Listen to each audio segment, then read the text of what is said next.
et la société Péris, partenaire du rugby languedocien, vous présente Série Rugby.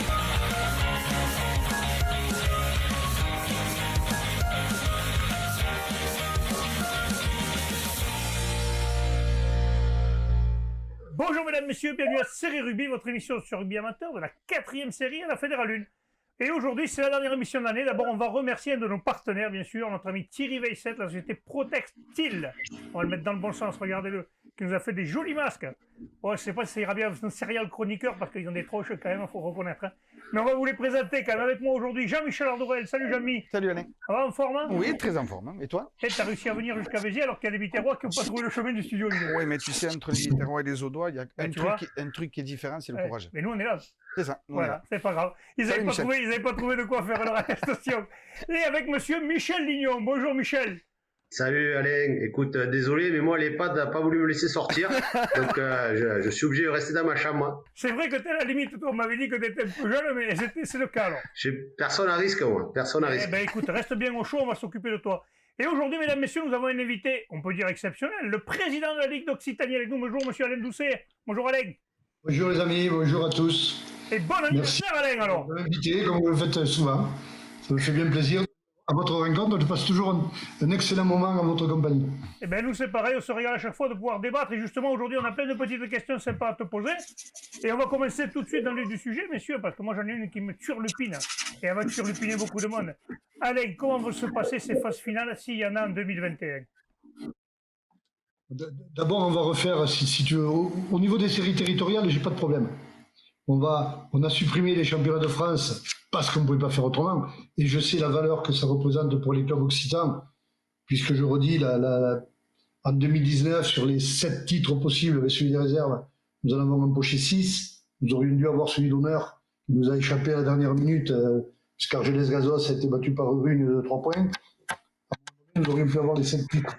Vous voyez bien la valeur que ça a chez nous, ces titres de champion de France. Aujourd'hui, nous sommes déjà dans une situation où il y a beaucoup de matchs en retard. Alors, le bureau fédéral, auquel je participe, a décidé de la suppression des phases finales, tous niveaux confondus, afin que l'on puisse purger tous les matchs de poule qui seraient en retard. Qu'à la sortie, fin mai, probablement fin mai, aujourd'hui, on ne veut pas se projeter sur de scénarios tant qu'on ne connaîtra pas la durée précise du confinement.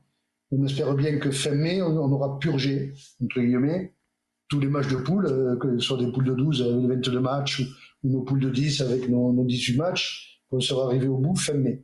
Il nous restera le mois de juin, voire un peu sur juillet, voire la reprise en septembre comme on a pu le faire cette année, pour organiser des phases finales. Au niveau des séries territoriales, nous ferons bien sûr nos 6 séries.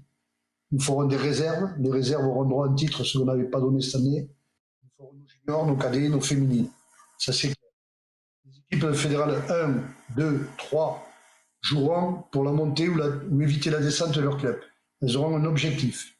Je pense beaucoup à toutes les équipes de réserve, que ce soit en fédérale 1, en fédérale 2, la fédérale B ou l'excellence B pour la 3e division. Ces gens-là vont se promener tout le temps là ils n'influent pas sur la montée ou sur la descente de leur club, ils n'attendent rien, ils sont pour rien. Moi, je vais leur proposer que s'ils finissent fin mai, que nous en juin, voilà, je leur dis, quitte à grignoter un peu sur juillet, on leur propose aussi de disputer un titre Occitanie. Alors bien sûr, ça sera un Canada Dry du championnat de France, ça n'aura pas la même saveur, ça n'aura rien. Aujourd'hui, que ces gens qui vont s'entraîner, qui vont lutter tous les dimanches dans leur match de poule, bien qu'aujourd'hui, si en Fédéral 3, on a en Excellence B, on a une finale Nogaro, Servien-Bougeant, et bien ces gosses auront un objectif, gagner une planche occitane, qu'ils aient quelque chose, faire mobiliser leur village derrière eux, leurs amis, etc.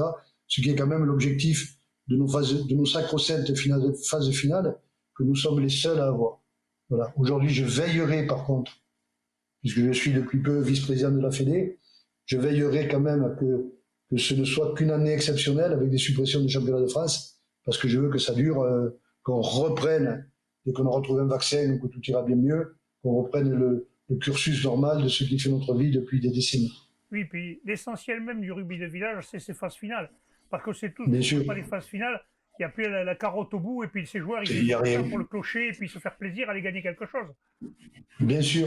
Nous, nos séries, vous savez les amis, puisque vous m'avez aidé, vous savez que cette année, nous sommes la seule ligue en France, je crois, toutes disciplines sportives confondues, par un mouvement de résistance, je dirais, avoir organisé des finales territoriales sur nos 6 séries. Alors bien sûr, elles étaient ce qu'elles étaient, sur ce qu'on appelle des festivals. Il y avait 4 équipes, c'était pas des matchs normaux, c'était pas des oppositions normales où on fait 3 quarts de supporters, 4 bandas et 3 pique-niques pleines de ricards. C'était tout à fait autre chose. Enfin, vous connaissez la vie à ce niveau-là. Donc c'était totalement différent. Mais quand même, on a rempli des stades. Moi, j'étais à Foix, j'étais à Lavelanet, j'étais à Castelnaudary. On a rempli des stades, il y avait du gens, il y avait du monde. À Castelnaudary, un peu moins, c'était la première. Mais partout, il y a eu de l'ambiance, des gens qui sont passionnés. Les clubs organisateurs ont vendu de la bière, ont fait de la bourriche. Il y a eu de la passion, il y a eu de la joie. Ce qui, finalement, ça correspond à Jamie, à tout ce que tu viens de dire. Et tout ça, je veux le redonner. Moi, aujourd'hui, j'ai pris un slogan, c'est faire jouer le plus longtemps possible, le plus de monde possible. Et ça, pour moi, c'est important. Voilà. Aujourd'hui, je prends l'honneur des poules de 9, 5 qualifiés pour disputer le titre d'Occitanie, le vrai titre Occitanie. Les 4 autres, 6e, 7e, 8e et 9e, nous les mettrons dans ce qui était déjà prévu cette année, nous les mettrons dans une coupe d'Occitanie ou le challenge quelque chose, etc. Mais faire jouer le plus de monde possible, le plus longtemps possible. Rappelez-vous, la première année d'exercice, nous avions fait des tableaux B, des tableaux. Alors, des fois, vous m'engueuliez parce que c'était un peu compliqué à suivre, mais les clubs étaient contents.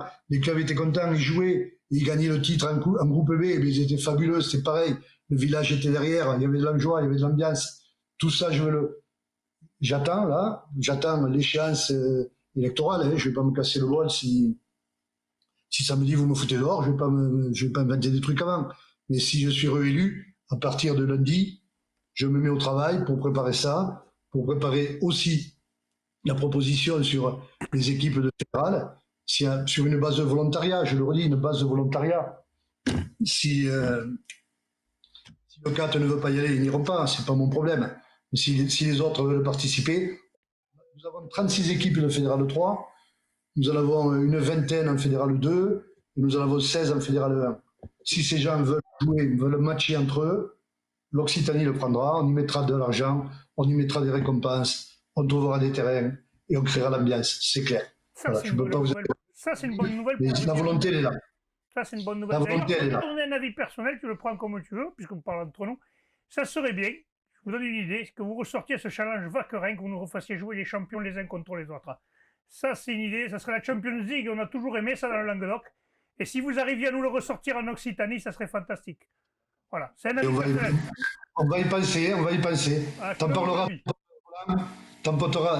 à ton pote Roland qui suit ça avec beaucoup d'attention et de sérieux. Tu sais qu'on a créé, on n'a pas pu les faire cette année, hein, Covid oblige. Ouais. On a créé les qui aurait été une belle fête du rugby au doigt, du rugby héroltais, du rugby catalan, du rugby gersois et partout, où on aurait ramené cette proximité, cette envie, cette rivalité de clocher qui fait aussi quelque part notre force et notre moteur.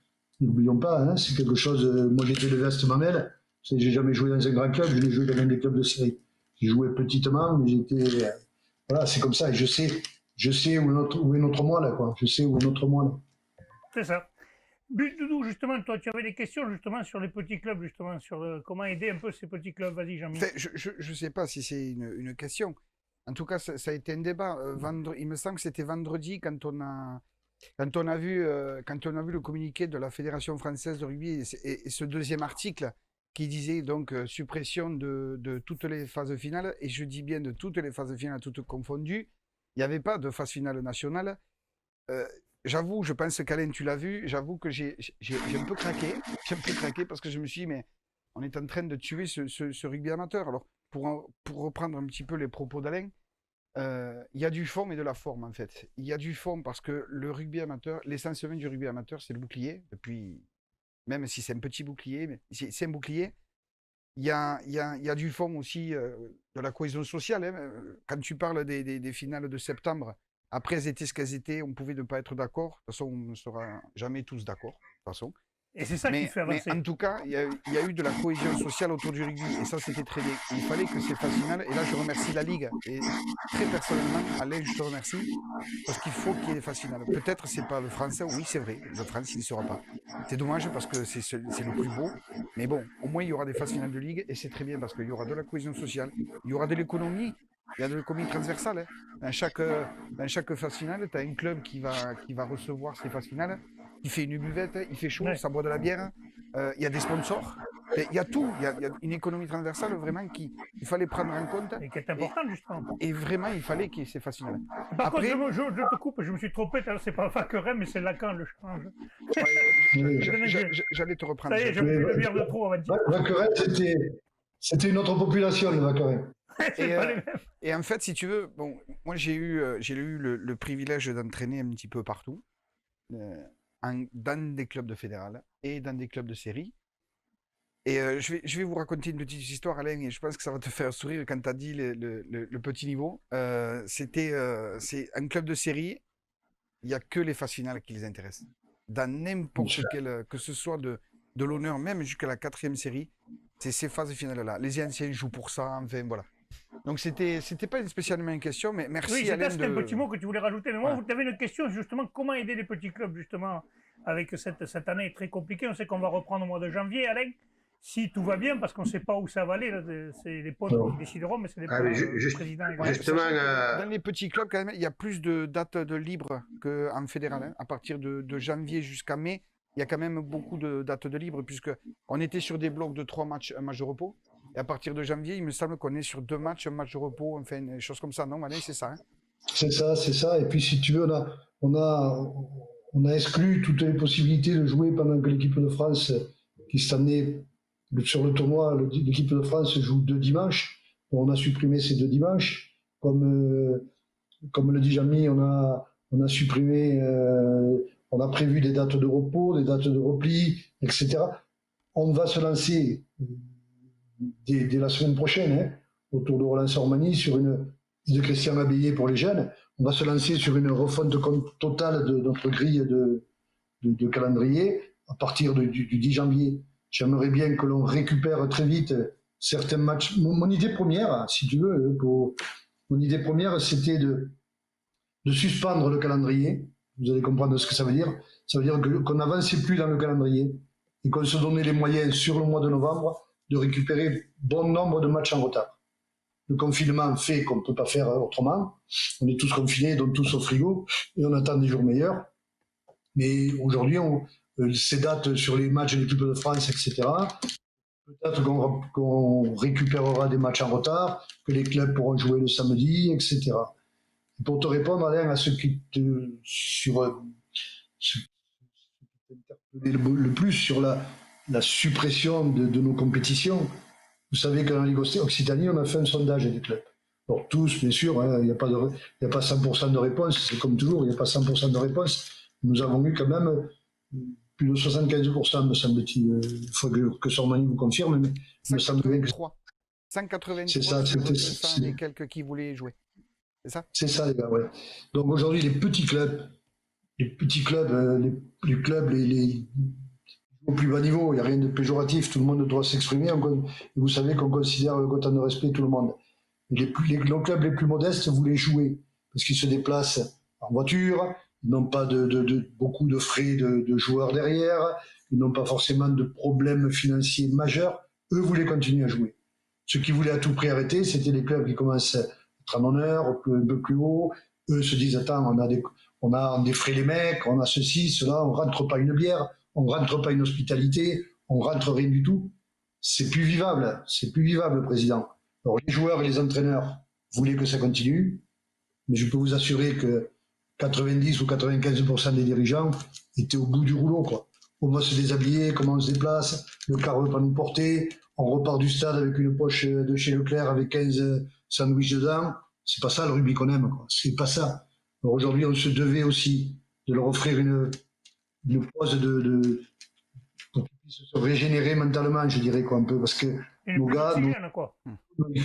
dans tous nos petits clubs, partout, dans nos petits, les moyens, les grands, étaient vraiment fatigués au bout du bout, quoi. Je crois qu'on a été jusque ce qu'on pouvait faire, je crois, parce que tous ces arrêtés préfectoraux que j'ai combattus, vous le savez, dans l'Ariège, on jouait à huis clos, dans le Tarn, il faut se dépoiler dehors. Vous avez tous vu l'image de ces jeunes qui, un peu par provocation, mais un peu aussi par besoin, se nettoyer contre le mur avec un tuyau à moitié tous à poil. Demain, on allait avoir des jeunes filles qui allaient se foutre à poil aussi par bravade, etc. Donc, il fallait vraiment, ça pouvait plus passer comme ça. Oui, mais justement, c'est des contraintes qui sont liées plus au gouvernement qu'à la Ligue en elle-même, puisque c'est plutôt le gouvernement et les préfets, les maires, enfin, qui ont justement contraint un peu le rugby à arrêter, malheureusement. Bien sûr, si tu veux, aujourd'hui, nous ne faisons qu'appliquer ce que nous demande le gouvernement. Excusez-moi. On ne fait qu'appliquer ce que nous demande le gouvernement. On a toujours autorisé le rugby. Je vais vous donner un exemple, les amis. C'était le 20 septembre dans ces eaux-là. J'étais à Perpignan pour l'Assemblée générale du CD 66. Coup de fil à 22h. Le préfet de région vient d'interdire tous les vestiaires et tout dans la Haute-Garonne. Le matin, à 7h du matin, réunion d'urgence avec Bernard Pujol, le secrétaire général, Sormani, Serge Simon à la Fédé, puisque nous étions, la Haute-Garonne était un des tout premiers départements à connaître ce genre d'interdiction. Qu'est-ce qu'on fait? Alors on a ressorti nos textes, etc., que les piscines, les patinoires, des genres de trucs comme ça, où le public a accès aux vestiaires et se succèdent les uns après les autres, qu'ils soient interdits, on pouvait le comprendre. Nous, on a plaidé qu'un vestiaire de rugby, c'était quand même un lieu fermé, réservé à 20 mecs, les portes pouvaient rester ouvertes, les fenêtres aérées, etc. Non, alors pendant 8 jours, on a pu trafiquer, puis ils sont revenus à la charge en disant le vestiaire est un lieu fermé, donc pas de public dedans, terminé. Et à partir de ça s'est enchaîné sur les autres préfets de département qui avaient des positions pas toujours uniformes. Dans certains, on interdisait tout, dans d'autres, on n'interdisait rien. Chez moi, dans le 65, à part lundi dernier, rien n'était interdit. Des jauges peut-être spectateurs limités, mais bon, dans nos petits clubs, on ne fait jamais plus de 1000 spectateurs, vous le savez, c'est déjà remarquable. Donc, tout ce manque d'homogénéité a été pénible à gérer pour les gens. Je pense aux Garonnais, aux Tarnais, qui ont dû inverser beaucoup de rencontres. Ils ont dû inverser beaucoup de rencontres, ils ne pouvaient pas jouer chez eux, alors ils allaient toujours en déplacement. Donc, ça veut dire qu'il faut du fric pour le bus, il faut du fric pour le bus des juniors. À force, les mecs, ils étaient au bord de l'implosion, je le redis, parce que c'est la réalité de ce qu'on a vécu. Oui, justement, oui, tu as raison, parce que justement, c'est cette jauge qui était différente par tous les endroits et compliquée à gérer par tout le monde. Michel, Alain, j'ai une question, moi, par rapport à ça. Vous m'entendez? Oui, on t'entend. Oui, vas-y. Ouais. Donc, justement, par rapport à tout ça, quand on va faire la reprise, puisque, bon, on ne sait pas trop quand exactement, est-ce que ça va être dans ces conditions-là ou pas? Parce que c'est vrai que le pas de vestiaire en janvier ou en décembre, ça va être invivable. Et Michel, attends, Alain ne répond pas, j'ai une question pour Michel. Tu veux manger ton écran ou tu veux plaquer l'écran là? Recule un peu, Michel, je te vois, j'ai l'impression que tu es dans l'écran. Voilà. Je recule. En plus, t'as un beau maillot derrière toi là, t'as un maillot rouge et blanc qui est magnifique. Voilà, reste vas-y, tu peux répondre, Alain. Non, mais il est évident qu'aujourd'hui, tous nos scénarios s'inscrivent dans le meilleur des mondes, quoi. En janvier, tout est lâché, on reprend, on s'est entraîné en décembre, on peut tout reprendre en janvier, c'est fabuleux, allons-y les amis, tout est clair. Je n'ai pas cette certitude, mais aujourd'hui, je me dois d'être dans un certain optimisme. Autrement, si je suis négatif en permanence, tout le monde va l'être encore plus que moi. Donc aujourd'hui, je parle dessus. Il est évident il faudra que l'État, avec qui la fédération est en discussion permanente, c'est pas parce qu'on est confiné, qu'il n'y a plus de débat et qu'on attend comme des moutons que les choses se débloquent, on n'attend pas la reprise. On travaille. Christian Dulain, le secrétaire général, Serge Simon, tous nos juristes sont en contact permanent. Didier Retière, bien sûr, le DTN, sont en contact permanent avec les autorités du pays pour qu'on puisse avoir, dès qu'il y aura le confinement, une évolution dans l'utilisation de nos stades, de la réception de nos spectateurs, aussi dans l'échange culturel et associatif et social qu'il doit y avoir entre nos équipes, quand Vincent rencontre Floridode, s'ils ne peuvent pas discuter, voir un coup à la fin, c'est plus du rugby, quoi. On s'emmerde. Donc tout ça, il est clair qu'on y travaille et qu'on espère qu'en janvier, on sera revenu à une vie normale. Une vie normale. Voilà, Oui, c'est tout. On ne peut pas se projeter ni hyper positivement, ni hyper négativement. Mais de toute façon, le problème, il est que tant que le vaccin ou que l'État ne décidera pas qu'on débloque la situation, ça restera compliqué pour tout le monde. Ça restera compliqué. Voilà, mais aujourd'hui, on se refuse à rentrer dans un processus de saison blanche où tout le monde s'emmerde, où on va perdre des gamins, on se refuse à rentrer là-dedans. Nous sommes tous dans des situations de combat positifs. On veut que les choses s'arrangent et se fassent le plus normalement du monde. On continue, tout le redis, à travailler. On ne le fout pas dans la presse, on ne le fout nulle part. Hein. Mais le boulot de mes copains parisiens est énorme pour qu'on puisse revenir dès le déconfinement à des pratiques normales et que des mecs ne vont pas se dépauler sous la neige. On pourra prendre des bus, on pourra recevoir des spectateurs et on pourra avoir un coup à la troisième mi-temps. Ça me semble assez important. Vous savez, je vais vous donner un exemple. Là, je voulais pas aller trop loin ces derniers temps. J'ai été voir le dernier match national à Tarbes-Cognac. J'étais à côté du préfet de Haute-Pyrénées, nouveau, c'est un jeune qui vient de l'Élysée, il était dans les cabinets du président de la République. On a pu échanger le temps d'une mi-temps, puis après il avait beaucoup d'occupations, je le comprends. Il est reparti dans son bureau. Et il m'a dit, je voudrais comprendre vraiment la place et l'importance du rugby dans un département comme le nôtre, économiquement, culturellement, éducativement, tout ce que ça peut représenter. Bon, eh bien, on en parlera dès que possible. Mais je voulais revenir à ce que je vous disais. Ce stade Trélu, un quart d'heure après la fin du match, vous connaissez ce navire de béton que c'est, qui est pas très gai déjà en lui-même. Mais un quart d'heure après le match, il n'y avait plus personne, il n'y avait plus rien. Ils n'ont pas vendu une bière, il n'y a pas eu de réception, il n'y a rien eu. Les arbitres sont partis aussitôt, tout s'est évaporé dans la nature, il n'y avait plus un spectateur, alors que comme match, on a créé le national pour permettre justement aux gens des petits clubs d'y aller le samedi, de vivre le rugby dans leur département à fond de la caisse. Et à cause du Covid, on passe à côté. Donc, quand Tarbes, la semaine dernière, devait se déplacer à Suresnes avec son équipe 1 et son équipe Espoir, ça veut dire 60 personnes à déplacer du fin fond des Hautes-Pyrénées jusqu'à la capitale, c'était un investissement énorme, alors qu'il n'y a plus une rentrée d'argent. Il n'y avait plus une rentrée d'argent, ni au niveau du partenariat, ni des hospitalités, ni de que dalle. 60 billets d'avion ou de train ou de bus Tarbes-Paris, ça a un prix, quoi. Et quand tu pioches éternellement dans tes réserves, un jour ou l'autre, il y a plus rien. Oui, c'est sûr que ça complique beaucoup la chose. Michel. Oui, sachant que Alain parle que. Excusez-moi. Vas-y. La position, quand le préfet te demande ça, il te parle d'une position départementale. Moi, je vais même dire locale. Il y a tout un tas de villages dans notre région Occitanie. S'il n'y a plus le rugby, qu'est-ce qu'il y a dans les villages, quoi? Il n'y a plus rien. Bien sûr. Il n'y a plus rien pour beaucoup de villages. Pour beaucoup de villages, c'est l'attraction numéro 1 et c'est ce qui fait vivre le village. Et je pense que les maires aussi en sont conscients, tu vois, au niveau Peut-être municipal. plus les maires que les préfets, je pense. Mais ça, c'est encore un Certainement. Énorme cohérence quand même d'arrêter le rugby par rapport à ces vestiaires fermés, que c'était complètement incohérent. Tu n'as pas de vestiaire, mais tu as le droit d'aller te casser la gueule sur le terrain, quoi. C'était pas cohérent. C'est vrai que pendant une semaine, et merci à Roland quand même, je crois qu'on le nomme peut-être pas assez, mais des fois on est d'accord avec lui, des fois on n'est pas d'accord, mais en tout cas merci parce qu'il est très disponible pour les clubs et c'est démené toute la semaine, et quand à un moment tu n'y arrives plus, il fallait arrêter, quoi. Parfait. Michel, avant de se quitter, est-ce que tu as une question? Juste, vous avez vu les hymnes dans certains matchs internationaux? Oui, j'ai vu digitalisation.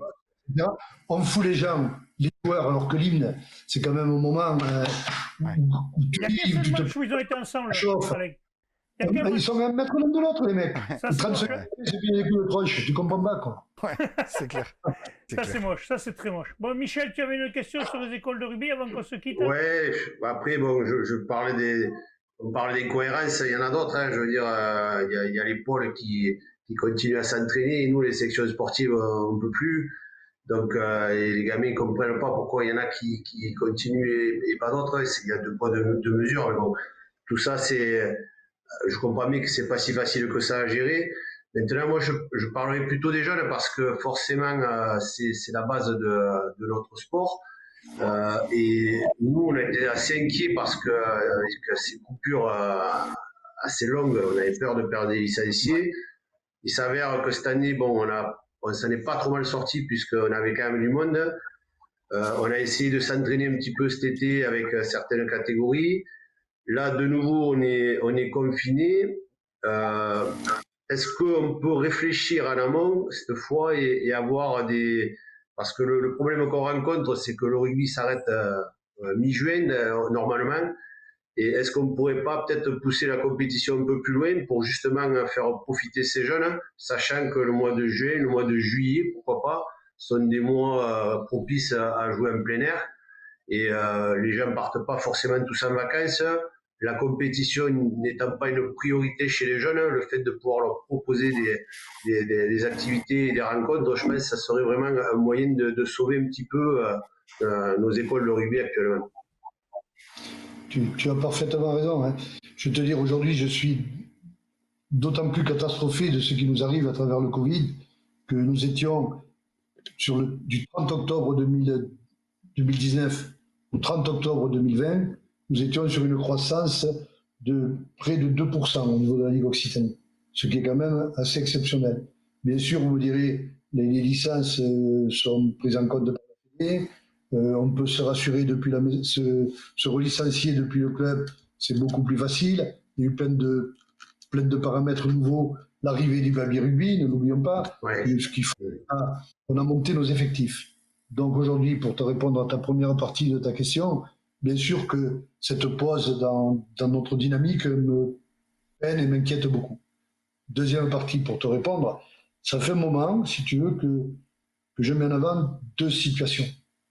Aujourd'hui, est-ce que calquer les saisons d'école de rugby sur la saison des seniors est toujours d'opportunité?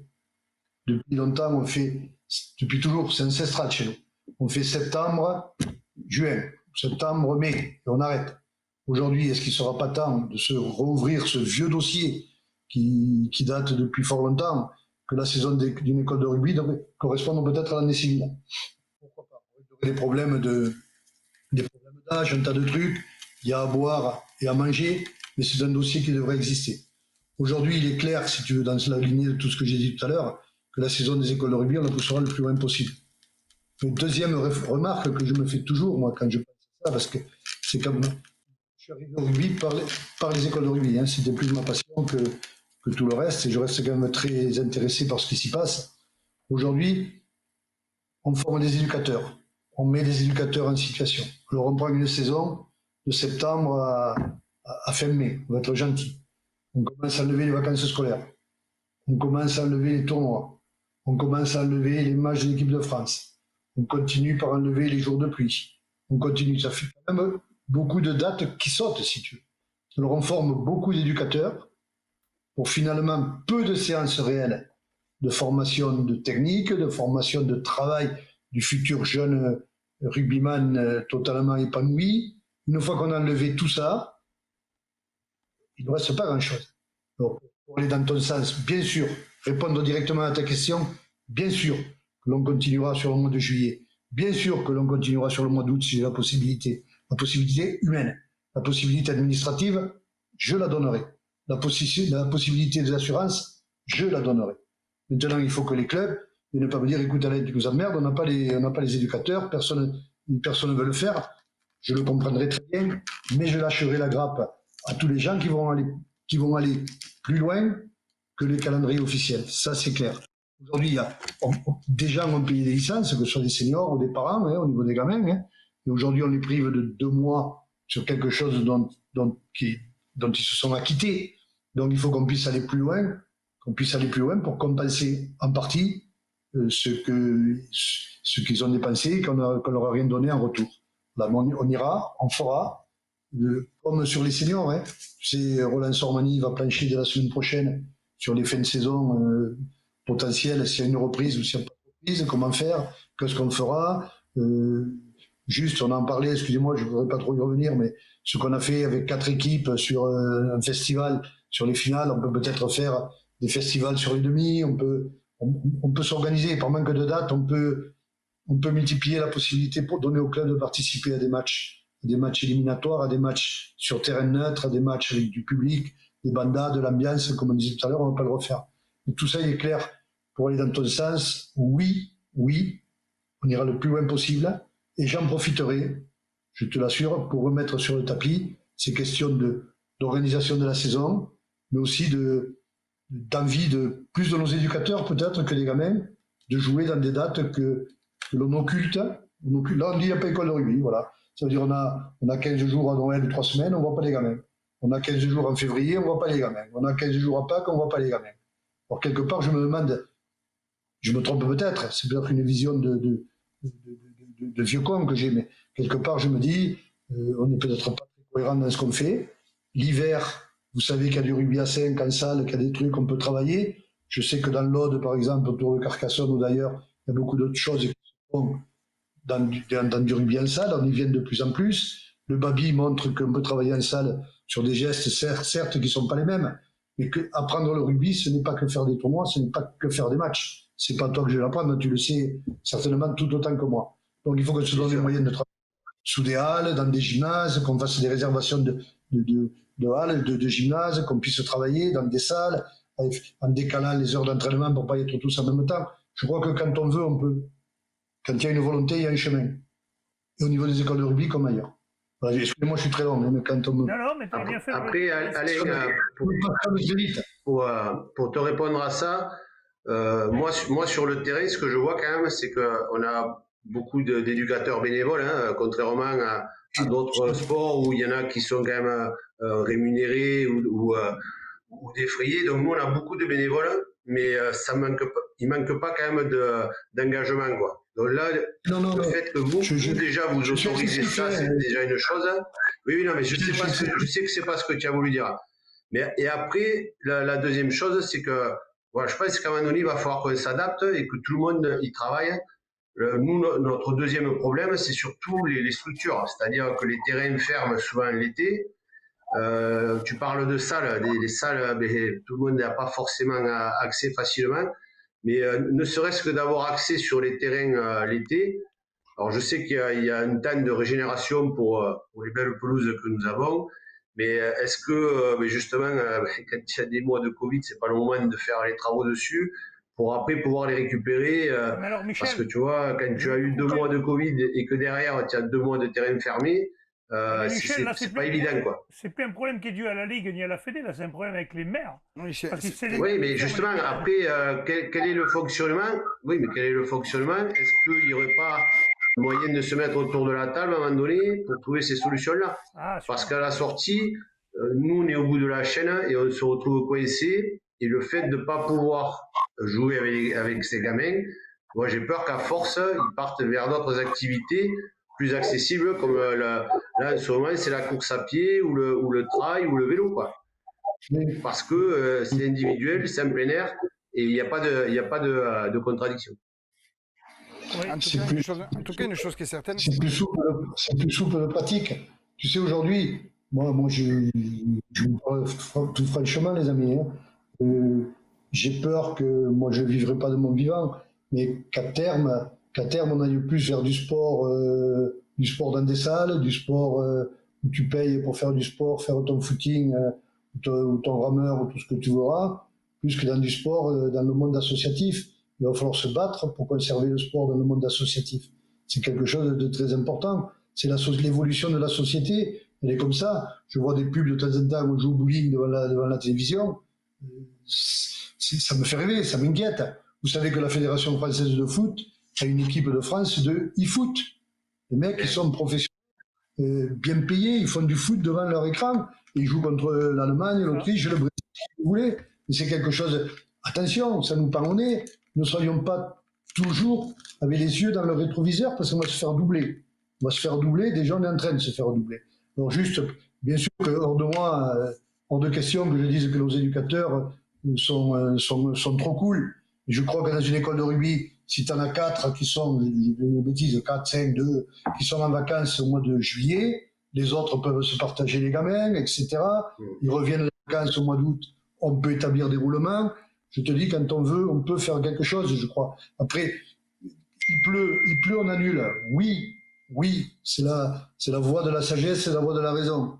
Maintenant, la voie de l'efficacité, elle est peut-être de se dire, on va se démerder, le gymnase il est libre, là, il n'y a rien le samedi après-midi, on va se foutre à l'abri, on fait un rugby à 5, on fait un toucher, on apprend à ramasser un ballon en courant, on apprend à sauter, on apprend à sauter tout droit, des gestes techniques que vous connaissez bien mieux que moi. En fait, Moi, ce que tu vas dire, je vais résumer là, en fait, c'est simplement, c'est qu'il faudrait qu'en fait, il y ait plus de dialogue avec nos institutions. Bah, jeune homme, excuse-moi. Tu m'entends pas? Allez, vas-y, je prête l'oreille, Il faudrait peut-être plus de dialogue avec nos institutions pour justement avoir tout ce qui pourrait être à disposition pour que les joueurs, quand ils ne puissent pas jouer dehors, puissent jouer dedans, et ainsi de suite. C'est ça. C'est une mission, tu l'as très bien dit, c'est une mission qui incombe en direct, bien sûr, à nos clubs. Mais vous savez, je me suis refusé à faire de notre discussion amicale un débat politique. Et vous savez l'importance que je donne aux comités départementaux. Les comités départementaux, pour moi, sont le bras armé de notre développement. C'est quelque chose de fondamental. Les comités départementaux, aujourd'hui, c'est à eux de porter tout ce que tu viens de dire.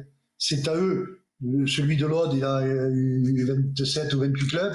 C'est à lui de porter une voix commune et collective à la préfecture, bien sûr, à la jeunesse et au sport, au GDOS, aux mairies de ces 27 ou 28 clubs. Celui de l'Hérault, idem. Celui de Haute-Pyrénées, pareil. C'est tout ça qu'on doit mancher, c'est tout ça qu'on doit faire démarrer avec l'élection de comités départementaux dont les missions seront revues, seront recadrées, justement dans ce souci de proximité avec les clubs dont j'ai beaucoup besoin. Moi, la Ligue, on fait des tas de choses à la Ligue, mais comment ça se passe le rugby au fin fond du Gard, je n'ai que les échos qu'on veut bien me faire revenir. Comment ça se passe en haut du Lot, c'est pareil, je sais ce qu'on veut bien me dire.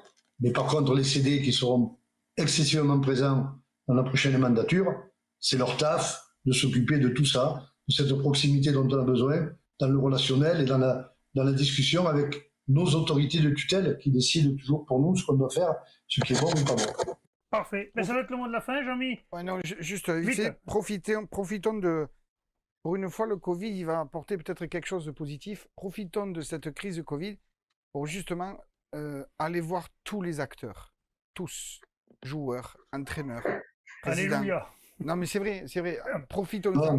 Et que les comités départementaux ce soit pas une réponse globale, mais une réponse vraiment de proximité, tu l'as dit, Alain. Profitons-en.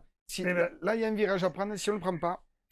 Voilà, c'est ça. C'est ce qu'Alain avait dit juste avant. Si tu autorises le maître de cérémonie juste avant, les CTC Occitans, au moins, sont missionnés pour faire remonter ces questions de contact direct. Voilà. Si tu veux, quand ils vont visiter un club, quand ils vont passer à La Palme, mais quand ils reviennent à La Palme, ils me disent, voilà, président, La Palme aurait besoin de ci, de ça, etc., de gérer ce contact, d'améliorer le contact avec l'école primaire, etc. Nous, derrière, on fait ce qu'on peut. Et le CD, à partir du renouvellement de leurs instances, les CD auront cette grosse mission de complaire et de parfaire les constats des CTC envers les pouvoirs publics. Merci Alain, ça sera le mot de la fin. Je vais vous remercier les gars, on va vous souhaiter de passer un bon mois de novembre, un bon mois de décembre. J'espère qu'on se retrouvera au mois de janvier tous ensemble pour pouvoir repartir de plus belle avec le rugby. Messieurs, je vous dis à très bientôt et transpirez bien sur tous les terrains. Allez, salut Alain, salut à tous. Et au revoir à tous. Merci.